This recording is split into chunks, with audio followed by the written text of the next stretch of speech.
Hey, I'm Seth with Land a House. Thank you so much for joining me here on another shed build video.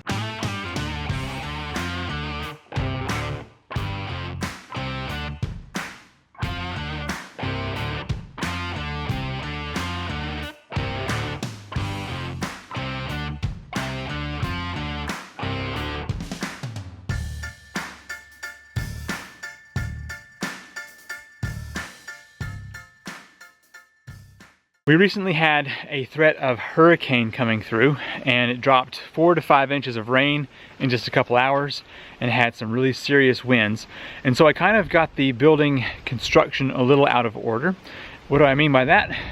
I should have already put the front awning or porch on here, as well as, continued my my fascia board over here. But I did not do that yet because I wanted to get this thing waterproofed in for that bad weather. So I'm gonna have to come back and extend my underlayment a little bit further on the top to cover the board that's gonna go on these, the end of the trusses here. And then also to install this awning or front porch here, I am going to have my board extend out 36 inches roughly, and it's going to attach to the basically a porch cover here. Anyway, that's what we're going to get into today. So let's go ahead and just jump into this and I'll show you what I have planned. A quick disclaimer as you watch this build: I am not a professional, so use this video as entertainment purposes, and if you see something that you like, be sure to build at your own risk. This metal has a 36-inch covering, and that's what I'm going to be using here for the size of the porch cover. And so what I need to do first is install a single sheet of the siding here. That way when my triangular supports are installed, they go up, they will be on the siding and not here against the house wrap. So that's our first plan, is to take this hardy board and get that installed.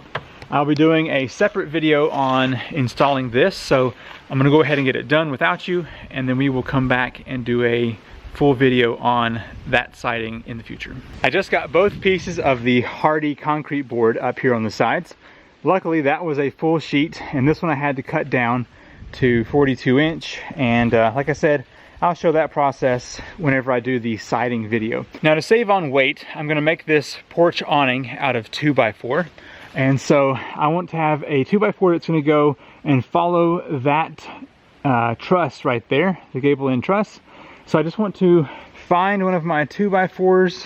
I looked down here where I drew out my trusses angle and found the exact angle I need for these. So I'm just going to set that here, and I should just be able to cut that triangle off right there, and I will be able to match up the two boards up top. Okay, let me do one more of those real quick. I've installed a block on the end of this gable end truss over here, so I can use that as my stopping point, and the rest of this board needs to match up with the top of the truss up here. And I've got a bunch of 3.5-inch screws already prepared up here. I just looked up the terminology. This is called the fascia header that is going to go from the end of the trusses on out. So the plan here is to go ahead and stick the fascia header out 36 inches past the edge of the building, and so that 10-foot board is going to end up between here, and I will carry that on later as we go down. But for now, we're focusing on the front porch. So let's go ahead and use a 10-foot 2x6, and I want to mark at 36 inches from the end, and that will be where the edge of the building stops. Okay, just marking 36. I want to make sure this line is quite visible whenever I get this placed on the outside here. The edge of the building is going to go here, and the board that we just added is going to go on this side. So I can actually flip this over here and add a couple of 3.5-inch screws. This 10-foot 2x6 fascia header is going to go up here, sticking out 36 inch. So I need to make sure that that line is on the edge. Just wrapped up this one on this side, looking nice, and also got the one over here. So the next step is to use these 2x4 joist hangers, and I'm going to be installing some 33-inch boards along that top header piece that we put in, and they will stick out this way toward us, and then we will be finishing off with, I'm going to do a treated 2x4 to finish off the top there and lock that all together. And then lastly, we will have a 4x4 that will go from this corner here up to the top there, and make sure it has plenty of support from down below. So the next thing we need to do is cut the 33-inch boards that will go every 2 feet along that 8-foot board. Okay, 33 inches. And the reason I'm cutting at 33 inches is because I want the total to be 36. And we have two 2x4s between the front and the back. Makes 33. Okay, now that I have my 33-inch board cut, I'm going to measure from that fascia header 2 feet, and I'm going to give that a mark here to say that that's where my first 33-inch board is going to go, right here. So because my 33-inch board may be a little hard to hold up here, I'm going to just put a scrap piece of 2x4 into my joist holder, and then use a 3.5-inch screw to get this where I want it. Now that I have the joist hanger where I want it, I'm going to use a nail and a screw to make sure this is in here nice and proper.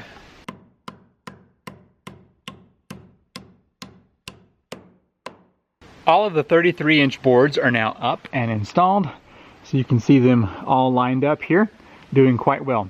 Now remember, joist hangers are meant to take load straight down, not pull out from the building. So that is one of the reasons that we are going to put the support posts underneath. I'm also considering putting a third one here in the middle that will go up to the top. I think that's going to be necessary. So before we put any of the other boards on here, I'm going to go ahead and put some of these 4-inch really powerful lag bolts in here. They use a T40, so this should really lock this board down to the building itself.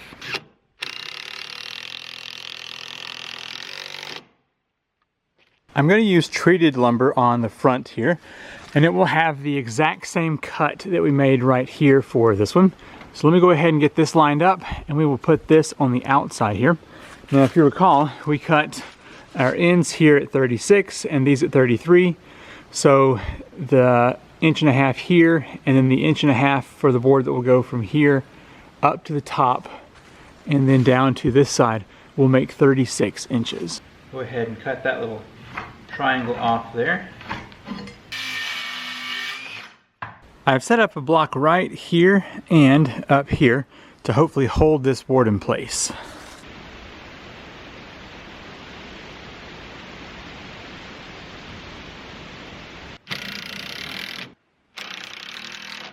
Now that I have the porch awning section done, as you can see here, it's got all of these support pieces in the middle, treated board on the end. It's time to use this 4x4 as the triangular support. So what I'm going to do, I'm going to cut a 2x4 treated that will go against the wall here, straight up, and then I'll have a couple of anchor points on that, and then that 4x4 will cut from this point here up, and it will match up to this board right here. And so that will be the primary support for the downward force for snow load. There'll be one on this side as well, and then I'll have to cut one in the middle to support everything up there. So let's go ahead and get this side done first. With a triangular cross piece here at 5 foot long, it's going to come down to right here. So I want to make sure my support here is long enough. So if I do a 4 foot, it should be plenty. On the 10 foot 4x4, I'm going to cut that in half at 5 foot, And then the 2x4 is 8 foot, so I'm going to cut that in half at 4 foot.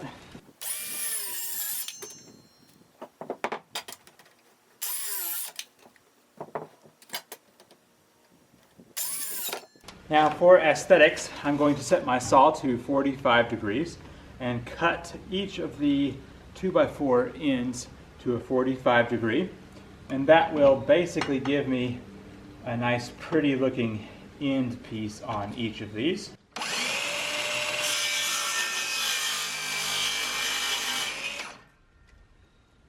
going to get this up here against the edge of the building.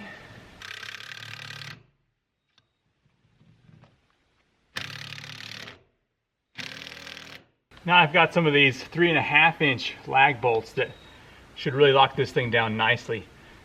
Hopefully I have enough juice in my drill here.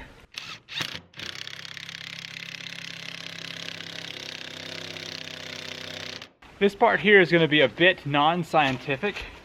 I'm going to simply hold my 4x4 up against where it's going to be going, and I'm actually going to come out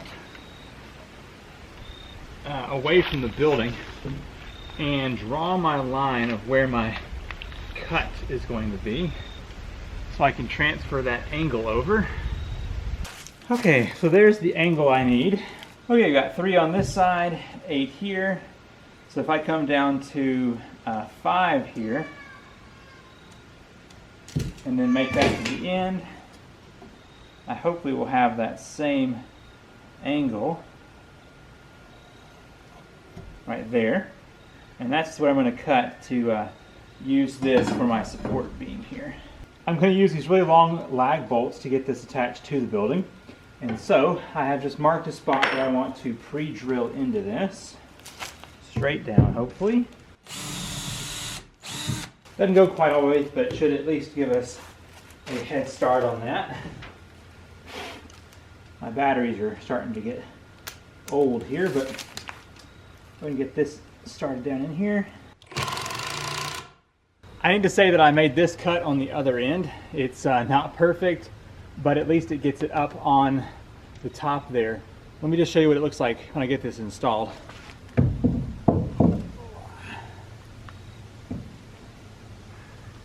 Looks like right there ought to do it.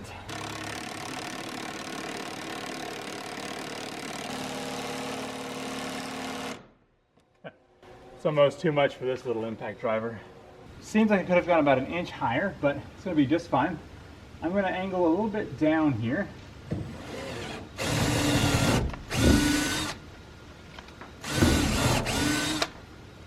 Pre-drilling a nice hole, and then I'm going to just get this piece in here.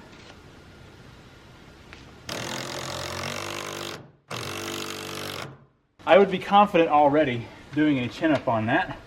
So it's just one support out of the 3 we're going to do total.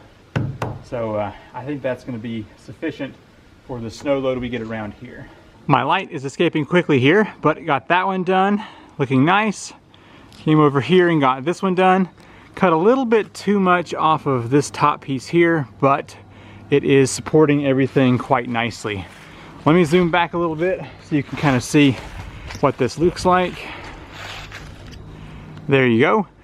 So I think what I'm going to do whenever I get the rest of the siding on is just do a single treated 2x4 that will go from about right here up to the top. And that should be plenty to keep this thing nice and secure. Because there's just a slight bit of wiggle right here at the very top whenever I pull on this piece. But anyway, as you can see, my light is here at the edge of the building. So I'm going to do one last thing here, and that is cut a piece of the underlayment to go on this full piece, get that tacked in. I will probably tack it onto the other side there. And then the next video, I will be putting on metal roof, which is down here, and that will keep everything locked down. I may eventually come back and do some kind of T111 or something under here to make it look pretty, but for now, it's just gonna have the underlayment and then that metal roofing. I believe I'm done for this video. Let me show you what I've got so far. The braces on each side are nice and robust, should hold this up quite nicely. I'm going to wait till the trim is done to do one more brace here, which I will show you here in the last clip, just to show you what it looks like. And I got everything tacked in up here for the underlayment. That way it'll have a nice black background up there, waterproof, and I should be able to put something under that eventually. But the sides are definitely nice and strong, and the top just needs one more support. And when you go up here, it just looks like everything else that we've done so far. But should do quite nicely, especially after the metal is installed up there. I got distracted with building the rest of the shed and did not install the support piece that goes from the midpoint here on up, but I think I will come back and do that at some point, hopefully before we get a really big snow. Thank you so much for watching this portion of the shed build. There are tons of different ways that you could build the awning or overhang here for the front porch, but I will say it has been very nice having this covering, not having rain drip on you whenever you're trying to get into the shed. I hope you've enjoyed this video. If you have some comments on ways to improve this or just general questions, write those down below, and I will see you in the next video. Bye.